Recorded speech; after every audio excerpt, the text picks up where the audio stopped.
Good morning बच्चों। हम पढ़ रहे हैं भारतीय अर्थव्यवस्था की चुनौतियों में बेरोजगारी। कल हमने बेरोजगारी का अर्थ जाना और बेरोजगारी का आकलन कौन करता है भारत में, एनएसएसओ, ये देखा। और बेरोजगारी के प्रकार जाने। बेरोजगारी के प्रकारों में मौसमी बेरोजगारी, संरचनात्मक बेरोजगारी, तकनीकी बेरोजगारी, घृणात्मक बेरोजगारी, चक्रीय बेरोजगारी और छिपी हुई या प्रच्छन्न बेरोजगारी, ये बेरोजगारी के प्रकार है। इनके क्रमशः नाम याद करने हैं आपको और इन सब की परिभाषाएं याद करनी। आज हम पढ़ेंगे बेरोजगारी के कारण।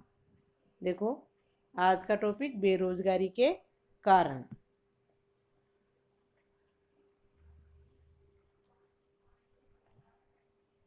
बेरोजगारी की समस्या अनेक कारणों का संयुक्त परिणाम है। इसके प्रमुख कारण निम्नलिखित है। बेरोजगारी की समस्या का कोई एक कारण नहीं है, बहुत सारे कारण हैं।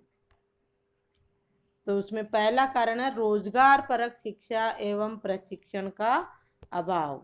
रोजगार परक शिक्षा एवं प्रशिक्षण का अभाव है। हमारी जो यहाँ पर शिक्षा है वो रोजगार परक नहीं है। पढ़े लिखे शिक्षित बेरोजगार हमारे यहाँ पर ज़्यादा है कि शिक्षा में किसी प्रकार का प्रशिक्षण नहीं है। देखो कैसे भारत में साक्षरता एवं शिक्षा का स्तर लगातार बढ़ रहा है और इसके साथ ही शिक्षित बेरोजगारी की समस्या भी दृष्टिगोचर हुई है। भारतीय शिक्षा में रोजगार परकता का अभाव है। व्यक्ति पढ़ लेता है एमए बीए तक, लेकिन वो उससे कोई उस शिक्षा से किसी प्रकार का रोजगार उसको नहीं मिल पाता है। सरकारी नौकरी लगे तो लगे, नहीं तो और कोई काम नहीं कर सकता वो पढ़ के, तो उसको शिक्षित बेरोजगारी कहते हैं। यहाँ शिक्षा की व्यवहारिक उपादेयता बहुत कम है। यहाँ शिक्षा प्राप्त करने, यहाँ कहाँ, भारत में, यहाँ शिक्षा प्राप्त करने के बावजूद छात्र रोजगार प्राप्त करने में असफल हो जाते हैं। इसी प्रकार भारत में कौशल प्रदान करने वाली प्रशिक्षण केंद्रों का भी अभाव है, यानी रोजगार प्राप्त शिक्षा का भी अभाव है और किसी व्यक्ति को अन्य किसी कार्य में दक्ष कर दे, कौशल दे उसको, इसके भी ऐसे प्रशिक्षण केंद्रों यानी ट्रेनिंग केंद्रों का भी क्या है, अभाव है। पढ़ते समय अगर विद्यार्थी जैसे 12वीं पढ़ के निकला है और उसको जो है रोजगार परक शिक्षा दी जाए या किसी अन्य चीज में जिसमें उसका इंटरेस्ट है, जैसे बिजली में हो या और कई अन्य क्षेत्रों में है, उसको कौशल दिया जाए तो वो जो है रोजगार 4-5 साल में जो है जब वो कॉलेज से निकलता है तो बेरोजगार नहीं रहता। लेकिन हमारे भारत में इन चीज़ों की क्या है, अभाव है, कमी है। रोजगार परक शिक्षा भी नहीं है और कौशल प्रदान करने वाले प्रशिक्षण केंद्र भी नहीं है, इसलिए भारत में बेरोजगारी ज़्यादा है। प्रशिक्षण व्यक्ति को मानवीय पूंजी बनाता है जिससे उसके लिए रोजगारों के अवसरों में वृद्धि होती है। प्रशिक्षण व्यक्ति को क्या बनाता है, मानवीय पूंजी। मानवीय पूंजी किसे कहते हैं, जो व्यक्ति जितना कमाता है, जितना अपने घर परिवार और देश की अर्थव्यवस्था में योगदान देता है, वो उतना ही अधिक मानव पूंजी कहलाता है। तो जो व्यक्ति पढ़ा लिखा है, प्रशिक्षण प्राप्त है, तो उसकी शिक्षा और उसका प्रशिक्षण उसको मानवीय पूंजी बढ़ा बनाता है और रोजगार के अवसरों में भी उसको वृद्धि होती है। अच्छा पढ़ा लिखा है, अच्छा पढ़ने में अच्छा है तो नौकरी लग जाएगी, नहीं तो प्रशिक्षण या कौशल, किसी भी क्षेत्र में कौशल प्राप्त करके उसको जो है रोजगार मिल जाएगा। लेकिन हमारे भारत में इन दोनों का क्या है, अभाव है, इसलिए बेरोजगारी ज़्यादा है। अगला है बढ़ती जनसंख्या तथा श्रम शक्ति। सरकार द्वारा रोजगार प्रदान करने हेतु अनेक योजनाएं चलाई जा रही है, लेकिन ये जनसंख्या वृद्धि के साथ बढ़ती श्रम शक्ति को पूरी तरह खपाने में असफल रही है। भारत में श्रम शक्ति लगातार तेजी से बढ़ रही है। हमने पढ़ा ना श्रम शक्ति और कार्य शक्ति, तो श्रम शक्ति में तो दोनों आते हैं, रोजगार शुदा और बेरोजगार। और हम बेरोजगार भी किसको कहते हैं वो भी आपको पता है कि उसको अपनी योग्यता और इच्छा अनुसार जिस व्यक्ति को रोजगार नहीं मिलता उसको हम बेरोजगार कहते हैं। ये बेरोजगार का मतलब ये नहीं कि बिल्कुल ही कुछ काम नहीं कर रहा हो, यानी कि उसको अपनी योग्यता के अनुसार कार्य नहीं मिला। पढ़ने लिखने में खूब खर्चा कर दिया, खूब पढ़ लिया, ट्रेनिंग वगैरह कर ली, लेकिन फिर भी उसको जो उसकी योग्यता अनुसार रोजगार नहीं मिलता है। वो छोटे मोटे प्राइवेट काम करता तो है, लेकिन फिर भी वो क्या कहलाएगा, बेरोजगार। और इसका कारण क्या है, बढ़ती जनसंख्या और श्रम शक्ति। हमारे यहाँ युवा खूब है, श्रम शक्ति का अभाव नहीं है हमारे यहाँ पर, कार्य शक्ति का अभाव है, जो हमने पढ़ी थी ना कल, कार्य शक्ति और श्रम शक्ति। भारत में श्रम शक्ति तो क्या है, लगातार बढ़ती जा रही है, युवा बढ़ते जा रहे हैं। इसके लिए रोजगार के अवसरों के तेजी से सृजन की आवश्यकता है। इसके लिए श्रम शक्ति बढ़ रही है भारत में, इसके लिए जो है रोजगार के अवसरों की तेजी से सृजन होना चाहिए, रोजगार के अवसर अधिक से अधिक मिलने चाहिए युवाओं को। लेकिन भारत में ऐसा नहीं है। क्यों नहीं है? क्योंकि जनसंख्या अधिक है। अगला है अनुपयुक्त तकनीकी। हमारे यहाँ पर जो है ऐसी तकनीकी विकसित हो जाने से भी लोग क्या हो गए हैं? बेरोजगार हुए हैं। जैसे देखो, अनुपयुक्त तकनीकी में भारतीय कृषि तथा उद्योगों में आधुनिक तकनीकी को तेजी से अपनाया जा रहा है। ये तकनीकी पूंजी गहन तथा श्रम बचतकारी है। भारत जैसे देशों के लिए ये तकनीकी उपयोगी नहीं है। भारत में ऐसी तकनीक अपनाए जाने की आवश्यकता है जो यहाँ की विशाल श्रम शक्ति को भी उपयोग में ले सके। अत्याधुनिक तकनीकी भी भारत में बेरोजगारी के लिए उत्तरदायी है। ये भी भारत में अनुपयुक्त तकनीकी यानी आजकल जो नई तकनीकी को अपनाया जा रहा है, जैसे कृषि के क्षेत्र में, उद्योगों के क्षेत्र में मशीनें काम कर रही है तो 100 आदमी का काम एक अकेली मशीन कर देती है। इससे जो है लोग क्या हो रहे हैं? बेरोजगार हो रहे हैं। तो भारत जैसी श्रम शक्ति वाले देश में जो है अत्याधुनिक तकनीकी का उपयोग कम किया जाना चाहिए और जो श्रम शक्ति है भारत की उसको उपयोग में लिया जाना चाहिए। तो अत्याधुनिक तकनीकी से भी भारत में क्या हो रहा है? क्या बढ़ रही है? बेरोजगारी बढ़ रही है। अगला है कृषि का पिछड़ापन। तो हमारे देश में जो है अधिकांश जनसंख्या कृषि पर आश्रित है, लेकिन जो है कृषि में उत्पादन जनसंख्या के अकॉर्डिंग कम होता है। तो जो है और कृषि में पिछड़ापन भी है, नई तकनीकियों का भी थोड़ा अभाव रहता है यहाँ पर हमारे देश में, और धीमा विकास है कृषि का। तो देखो, जो लोग इससे जुड़े हुए हैं वो जो है, जैसे छिपी बेरोजगारी पाई जाती है, इसमें अपन ने पढ़ा था। तो कृषि का पिछड़ापन, देखो कृषि का पिछड़ापन तथा धीमा विकास भी भारत में बेरोजगारी का बड़ा कारण है। आज भी लगभग 50% श्रम शक्ति कृषि तथा संबद्ध क्षेत्रों में रोजगार प्राप्त करती है। कृषि क्षेत्र का धीमा विकास इस विशाल जनसंख्या के लिए रोजगार के पर्याप्त अवसर पैदा करने में असफल रहा है। भाई, आधे लोग कृषि से जुड़े हुए हैं, लेकिन फिर भी जो है यहाँ कृषि का उत्पादन तो उतना ही है। तो आधे लोगों को रोजगार कृषि देती है, लेकिन कृषि के क्षेत्र में विकास क्या है? धीमा है। विशाल जनसंख्या के लिए जो है रोजगार कृषि में पर्याप्त नहीं है। तो ये कृषि का पिछड़ापन हो गया। अगला है रोजगार विहीन आर्थिक विकास।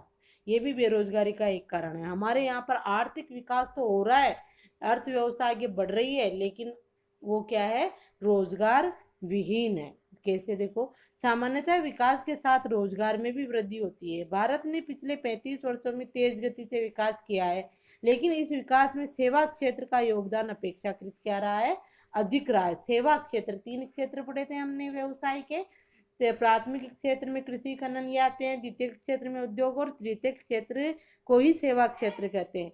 तो हमारे यहाँ पर क्या है? आर्थिक विकास में सेवा क्षेत्र का योगदान ज्यादा है, जबकि हमारे जो है भारत के जो जनसंख्या है, लोग है, वो प्राथमिक क्षेत्र में से ज्यादा जुड़े हुए हैं। सेवा क्षेत्र का योगदान अपेक्षाकृत अधिक है, इसलिए लोग क्या है? बेरोजगार है। सेवा क्षेत्र में ट्रेनिंग, प्रशिक्षण चाहिए। सेवा क्षेत्र की रोजगार गहनता कृषि एवं उद्योगों की तुलना में कम होती है, अतः तेज आर्थिक विकास के बावजूद रोजगार के अवसरों में पर्याप्त वृद्धि नहीं हुई है। आगे देखो, राजनीतिक इच्छा शक्ति एवं व्यवस्थित नियोजन का अभाव। राजनीतिक इच्छा शक्ति व व्यवस्थित नियोजन का भी हमारे यहाँ पर क्या है? अभाव है। यानी सरकार जो बेरोजगारों के लिए योजनाएं चलाती है वो दृढ़ता से लागू नहीं हो पाती है, व्यवस्थित नियोजन नहीं है, यानी योजना के अनुसार कार्य नहीं किया जाता है। इस कारण भी बेरोजगारी अधिक है। देखो, भारत में विकास के साथ साथ संरचनात्मक परिवर्तनों के फलस्वरूप अधिक के श्रम को व्यवस्थित नियोजन के द्वारा अन्य क्षेत्रों में खपाए जाने की आवश्यकता थी।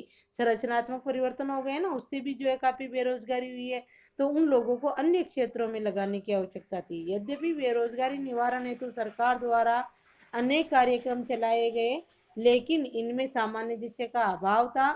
इन कार्यक्रमों में रिसाव बहुत ज्यादा थे, अतः इनके समस्त लाभ लक्षित व्यक्तियों तक नहीं पहुंच पाए। तो यहाँ पर क्या है? बेरोजगारी निवारण हेतु सरकार ने अनेक कार्यक्रम चलाए, लेकिन इनमें सामान्य दृश्य नहीं था। जो राजनेता है या जो उन को सुधारों को लागू करने वाले लोग हैं, बेरोजगारों तक पहुंचाने वाले हैं उन योजनाओं को, वो जो है ऊपर से ही उनमें रिसाव है, तो लोग बीच में ही खा जाते हैं और उनका जो है लाभ बेरोजगारों को नहीं मिल पाता है, लक्षित व्यक्तियों तक उनका लाभ नहीं पहुंच पाता है, इसलिए बेरोजगारी समाप्त होती ही नहीं है। ठीक है, ये तो हो गया आपके कारण बेरोजगारी के। सिर्फ आपको तो पॉइंट पूछे जाएंगे कि बेरोजगार, भारत में बेरोजगारी के कोई 4 कारण बताइए, तो आप पॉइंट पॉइंट लिखने हैं कि भारत में रोजगार परक शिक्षा। आप पहले लिख दो भारत में बेरोजगारी के कारण। पहला, रोजगार परक शिक्षा व प्रशिक्षण का अभाव। दूसरा, बढ़ती जनसंख्या व श्रम शक्ति। तीसरा, कृषि का पिछड़ापन। चौथा, रोजगार बिना आर्थिक विकास। 6 पॉइंटों में से कोई से भी आप लिख सकते हो। ठीक है, फिर वापस से प्रश्न इस तरह पूछ ले कि रोजगार परक शिक्षा और प्रशिक्षण का अभाव भारत में किस प्रकार बेरोजगारी की स्थिति पैदा करता है।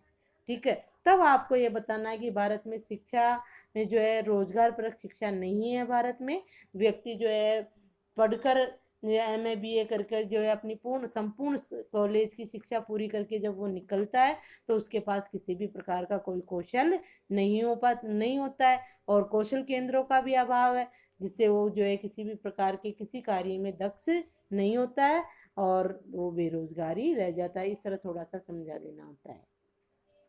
ठीक है, तो ये हो गए कारण। तो इनको थोड़ा पॉइंटों को भी समझना है, इस तरह से पॉइंट का भी प्रश्न पूछा जा सकता है। अगला है अपना बेरोजगारी निवारण के उपाय। बेरोजगारी निवारण के उपाय देखो, बेरोजगारी एवं गरीबी की समस्याएं इतनी गहनता से जुड़ी है कि इनके निवारण हेतु अपनाए जाने वाले उपाय पृथक नहीं है। हमने पढ़ा ना, गरीबी और बेरोजगारी में घनिष्ठ संबंध है, और वैसे उपाय आप जैसे कारण से ही उपाय बना सकते हो। जैसे कारण है कि बेरोजगार परक शिक्षा व प्रशिक्षण का अभाव, तो आप उपाय दो, बताओ कि भारत में जो है रोजगार परक शिक्षा और प्रशिक्षण केंद्रों को बढ़ाया जाए, रोजगार परक शिक्षा दी जाए, जनसंख्या पर नियंत्रण किया जाए, अनुपयुक्त अत्याधुनिक तकनीकी का उपयोग नहीं किया जाए, इस तरह से राजनीतिक इच्छा शक्ति को दृढ़ किया जाए, जो बेरोजगारों के लिए योजनाएं सरकार बना रही है उनको लक्षित व्यक्तियों तक पहुंचाया जाए, तो इससे भी हम उपाय लिख सकते हैं। ठीक है, तो देखो आगे, ये बेरोजगारी और गरीबी की समस्या इतनी गहनता से जुड़ी है कि इनके निवारण हेतु उपाय अपनाए जाने वाले उपाय भी पृथक नहीं है। सरकार द्वारा पिछले 40 सालों से अनेक मजदूरी, रोजगार एवं स्वरोजगार कार्यक्रम चलाकर उनके सह अस्तित्व को समाप्त करने का प्रयत्न किया है। किसके अस्तित्व को? गरीबी और बेरोजगारी के अस्तित्व को। मनरेगा, अब आप इसको, ये मनरेगा जो है, ये मनरेगा क्या है? जो अपने नरेगा गांव में चलती है ना, महात्मा गांधी राष्ट्रीय रोजगार गारंटी योजना, इसका पूरा नाम है मनरेगा का। जैसी योजनाओं के माध्यम से रोजगार प्रदान करके ग्रामीण क्षेत्रों में गरीबी व बेरोजगारी में पर्याप्त कमी लाई गई है। तो ये सरकार द्वारा चलाई गई योजना या जो योजना है जिससे जो है ग्रामीण क्षेत्रों में बेरोजगारी समाप्त की जा सकती है। आज पेंसिल ही बताने का है इसमें, तो आप इस पे अंडरलाइन कर लेना मनरेगा पे। और मनरेगा द्वारा ग्रामीण क्षेत्रों में गरीबी और बेरोजगारी में कमी लाने के लिए सरकार ने ये योजना चलाई है। समानांतर चल रहे अनेक स्वरोजगार कार्यक्रमों ने शिक्षित एवं कुशल लोगों को बेरोजगारी को कम किया है। समांतर चल रही, समांतर किसके? इस मनरेगा के समांतर ही अनेक स्वरोजगार कार्यक्रम चलाए गए हैं शिक्षित लोगों के लिए, जिससे कि वो अपना रोजगार स्वयं खोल सके, किसी भी प्रकार का उद्योग वगैरह या कोई भी व्यवसाय कर सके। यह है स्वरोजगार कार्यक्रम। उससे जो है शिक्षित और कुशल लोगों को जो है बेरोजगारी कम करने का प्रयत्न किया जा रहा है। अगर कोई व्यक्ति, जैसे महिलाएं कोई सिलाई जानती है, तो उसको जो है सरकार द्वारा मशीनें देना, सिलाई केंद्र खुलवाना, इस तरह का जो है स्वरोजगार कार्यक्रम सरकार ने चला रखा है। अर्थशास्त्रियों का मत है कि बेरोजगारी की दर को शून्य किया जाना संभव नहीं है। अर्थव्यवस्था में अल्प मात्रा में संरचनात्मक तथा घृणात्मक बेरोजगारी का अस्तित्व अवश्य ही बना रहता है। अर्थशास्त्री क्या कहते हैं कि बेरोजगारी जैसी समस्या को बिल्कुल समाप्त करना संभव नहीं है, और अर्थव्यवस्था में अल्प मात्रा में संरचनात्मक तथा घृणात्मक बेरोजगारी का अस्तित्व हमेशा अवश्य ही बना रहता है। हमने देखा ना संरचनात्मक बेरोजगारी क्या होती है कि अर्थव्यवस्था की संरचना में परिवर्तन के कारण जो बेरोजगारी उत्पन्न हो जाती है। घृणात्मक बेरोजगारी दो रोजगार अवधियों का है, ये आपके दो रोजगार अवधियों के मध्य जो उत्पन्न होती है बेरोजगारी, ये चलता ही रहता है, जैसे हड़ताल, तालाबंदी, कार्य, काम बदलना लोगों का। तो इस प्रकार की ये बेरोजगारियां जो है बिल्कुल समाप्त नहीं की जा सकती है। संरचना में भी परिवर्तन होगा ही होगा अर्थव्यवस्था की में। तो ये अर्थशास्त्रियों का कहना है। ये भी प्रश्न बन सकता है आपके, अर्थशास्त्रियों ने जो है बेरोजगारी के बारे में अपने क्या विचार दिए। तो आगे देखो, बेरोजगारी के कारण एक राष्ट्र अपने अधिकतम संभव उत्पादन के स्तर को प्राप्त नहीं कर पाता तथा उत्पादन का एक हिस्सा वो हमेशा के लिए खो देता है, जिससे वह सभी को रोजगार प्रदान करके उत्पादित कर सकता था। सरकार द्वारा निम्न उपाय अपनाकर बेरोजगारी में पर्याप्त कमी की जा सकती है। अब इस पे अंडरलाइन कर लो आप, ये सरकार द्वारा जो है, आज मेरी पेंसिल गुम गई है। सरकार द्वारा निम्न उपाय अपनाकर बेरोजगारी में पर्याप्त कमी की जा सकती है, अंडरलाइन कर लिए। अब क्या क्या सरकार क्या उपाय कर रही है देखो, सरकार द्वारा चलाए जा रहे मजदूरी एवं स्वरोजगार कार्यक्रमों में उचित समन्वय हो एवं इनमें न्यूनतम रिसाव हो। सरकार द्वारा जो भी मजदूरी और स्वरोजगार कार्यक्रम जो भी चलाए, मजदूरी में तो वो आपके मनरेगा आएगी, और स्वरोजगार कार्यक्रम अलग अलग क्षेत्रों में अलग अलग है, जहाँ पर लोगों को सस्ते में लोन भी दिया जाता है। तो इनमें क्या हो, उचित समन्वय हो और रिसाव कम हो, जो खाते रहते हैं ना बीच में ही लोग, वो। अगला है, शिक्षा को रोजगार परक बनाया जाए तथा युवाओं को प्रशिक्षण व कौशल विकास के माध्यम से स्वरोजगार हेतु प्रोत्साहित किया जाए। ठीक है, सरकार द्वारा अपनाए गए उपाय अंडरलाइन करके, ये इंपॉर्टेंट क्वेश्चन है यहाँ पर। अगला देखो, विकास के साथ साथ कृषि से मुक्त होने वाले अधिक के श्रम को खपाने के लिए उद्योगों की वृद्धि दर को तेज किया जाए। विकास के साथ साथ आर्थिक विकास हो रहा है, अब कृषि में जैसे छिपी बेरोजगारी है ना, अधिक्य है, श्रम का अधिक्य, तो उनमें से जैसे मैंने कल बताया था 10 लोग उस खेत में काम कर रहे हैं, तो 3 लोगों को हटा दो उसमें से, तो भी उत्पादन पर कोई फर्क नहीं पड़ेगा। तो उन लोगों के लिए, अब 3 लोगों को हटाया तो उनके लिए रोजगार तो चाहिए ना, तो उनके लिए जो है उद्योगों में जो है वृद्धि की जाए। उद्योग और ये चीज़ें ऐसी है कि इनके लिए बहुत ज़्यादा प्रशिक्षण की जरूरत नहीं होती है, उद्योगों में हर तरह का काम होता है, तो अच्छा प्रशिक्षण प्राप्त कोई अच्छी पोस्ट पे हो सकता है, और कम जिनको कुछ भी नहीं आता वो भी उद्योगों में काम कर सकते हैं। प्रशिक्षण प्राप्त नहीं है, शिक्षित नहीं है, वो व्यक्ति भी उद्योगों में काम कर सकते हैं। तो हमारे भारत में जो है जैसे अशिक्षा भी है, तो द्वितीय क्षेत्र यानी उद्योगों में वृद्धि करके भी हम बेरोजगारी को समाप्त कम कर सकते हैं। समाप्त तो खैर नहीं हो सकती। तो ये 3 उपाय हो गए सरकार द्वारा किए जाने वाले। आगे देखो, संभवतः सरकार द्वारा अपनाया गया महत्वाकांक्षी कार्यक्रम अभी चला है मेक इन इंडिया तथा निवेश प्रोत्साहन उपाय उद्योगों की वृद्धि दर को तेज गति प्रदान करेंगे। तीव्र औद्योगिक विकास के द्वारा बेरोजगारी में भारी कमी की जा सकती है। तो मेक इन इंडिया पर अंडरलाइन कर लो, और एक का क्या है, मनरेगा। तो सरकार द्वारा चलाए गए कार्यक्रम में नाम आप मनरेगा और मेक इन इंडिया लिख सकते हो। मेक इन इंडिया आप जानते ही क्या है, भारत में बनाओ, इसको प्रोत्साहित किया जाए तो इससे क्या होगा, अधिक से अधिक उद्योग स्थापित होंगे। में हमारे भारत में हर वस्तु बनेगी तो हर वस्तु के उद्योग होंगे, और उद्योग होंगे तो भारत के लोगों को रोजगार मिलेगा, तो बेरोजगारी कम होगी ना। तथा निवेश प्रोत्साहन उपाय उद्योग में वृद्धि दर को तेज गति प्रदान करेंगे। तीव्र औद्योगिक विकास के द्वारा बेरोजगारी में भारी कमी की जा सकती है। भारत में बेरोजगारी में कमी करने का ये एक बहुत ही अच्छा उपाय है कि द्वितीय क्षेत्र का ज़्यादा विकास किया जाए। तृतीय क्षेत्र में भी ट्रेनिंग वगैरह ये लेनी पड़ती है, कोई शिक्षित ही नहीं, पढ़े लिखे ही नहीं है, कोई ट्रेनिंग भी नहीं कर सकता, कौशल भी प्राप्त नहीं कर सकता, उद्योगों में तो काम कर ही सकता है। आगे देखो, कुशल नियोजन की आवश्यकता, ये भी है। हमारे भारत में जो बेरोजगारी को समाप्त करने के लिए कुशल नियोजन की आवश्यकता है, यानी श्रम शक्ति को जो है कौशल प्रदान करे। अभी चल रही है ना हमारी प्रधानमंत्री कौशल विकास कार्यक्रम चला हुआ है, उसके अनुसार आप देखो प्रधानमंत्री नरेंद्र मोदी ने चला रखा है कि कौशल विकास योजनाएं, तो उसके द्वारा जो है युवाओं को कौशल दिया जाता है, यानी ट्रेनिंग दी जाती है जिस कार्य में उनकी रुचि होती है उसमें। तो देखो, कुशल नियोजन की आवश्यकता। भारत में प्रतिवर्ष लाखों नए युवा श्रम शक्ति में सम्मिलित होते हैं।